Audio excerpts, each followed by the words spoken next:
It's crazy the amount of commercials and advertisements that they are pushing to the Black community specifically to go out and vote. Now, I seen a panel earlier today where it was brothers and sisters from different, ideologies and walks. It was a sister that was an educator. It was a brother that is a conservative. It was the content creator, the sister named Melanie King, the brother that is a rapper. He's from Louisiana, but he talks about God. I think his name is like D1. If I'm not mistaken, his name is D1. He got like dreadlocks, and everybody going in and having a debate. Some of them is rocking with Kamala, some are rocking with Donald Trump, and they were just going in. And I just sat back and looked at it like, man, as Black people, man, let's be real with each other.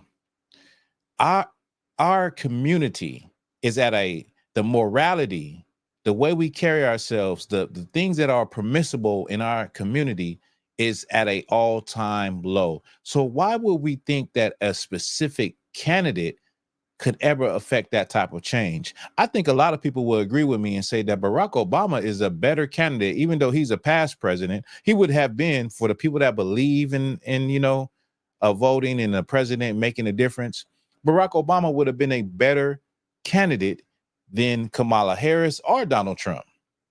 But when Barack Obama was in office, he did absolutely nothing for Black people.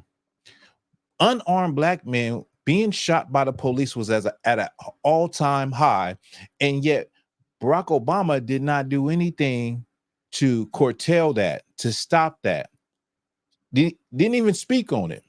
He did disrespect Black men many times by calling them absent fathers and calling them fools, though. So that was your best shot at change for the Black community. Your best shot at change was Barack Obama, not Kamala Harris, not Donald Trump. But we don't seem to see the track record of voting and how it has reflected on our community, or what it has not done in our community. We don't even see that. Like, so I'm like, what is wrong with our people? We're so educated. We're so smart. We have all the answers. We go into these Ivy League colleges and get all of this information and, do political science and all of that. But you cannot see that is not changing the complexion and the reality of your community. And right now there is in a scramble as far as hitting all of these states and trying to cater to the Black community. Like we know a couple of weeks ago, Kamala Harris, they came out with they're going to do a program specifically that target Black men, as far as the program where it talks about medical care for Black men for prostate cancer. So these are things that they're specifically targeting towards us and trying to get us on board. Whereas we as a people have to be smart enough to see this play. The people that are arguing and going back and forth, whether it's about abortion or immigration, Black people, or who you're going to vote for, Donald Trump or Kamala Harris, you will be back in 4 years. You will be right back here at this point in 4 years. And here's another thing about these elections.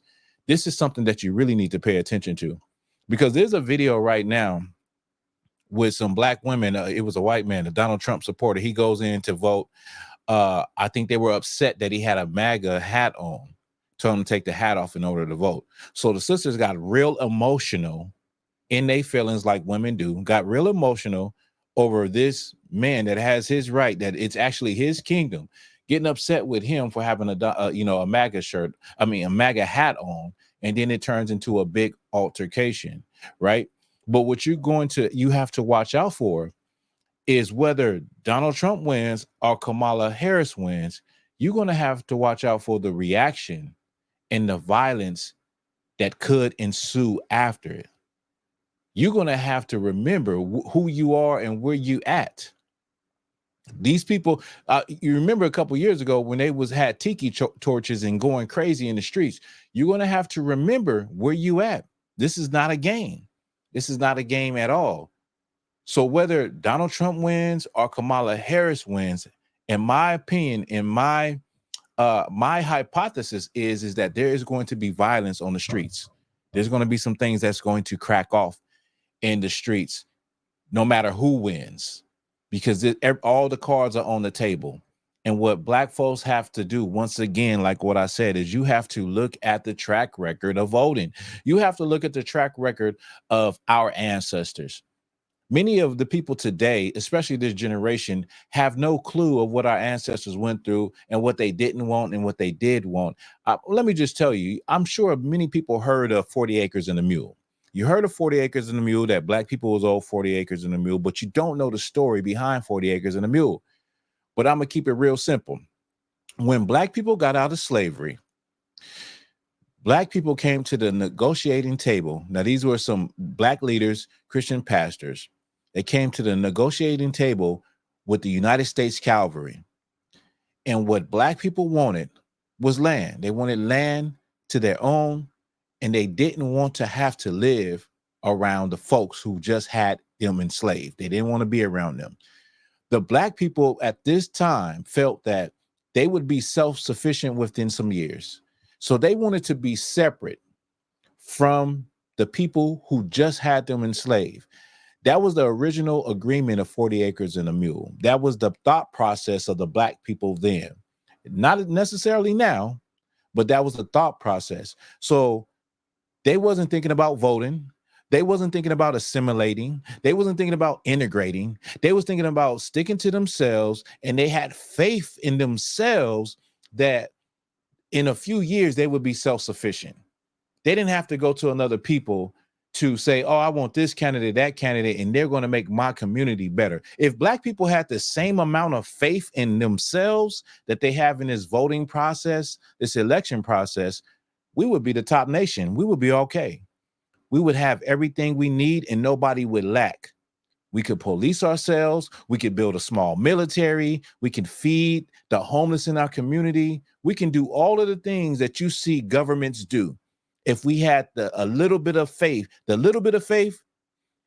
all that faith we have into voting, and we take a little bit of that and put it into ourselves, and we can stand. We're so tough and standing on these moral issues and standing on abortion rights and standing on immigration. And I'm with Kamala because of this. I'm with Donald Trump because of this. He stands for this. He did this. What about us? What about what do we stand for? None of the things that they stand for in this society actually helps Black people. None of it. You can't tell me one thing you can't tell me one philosophy, one thing that they stand on in America that has profited it. Black people. You can't. So it's just crazy that you have all these Black intellectuals, these Black people that went to college. Listen, I'm not the smartest man in the world. I didn't go to college. But I can tell you with a clear conscience that voting is not going to help Black people.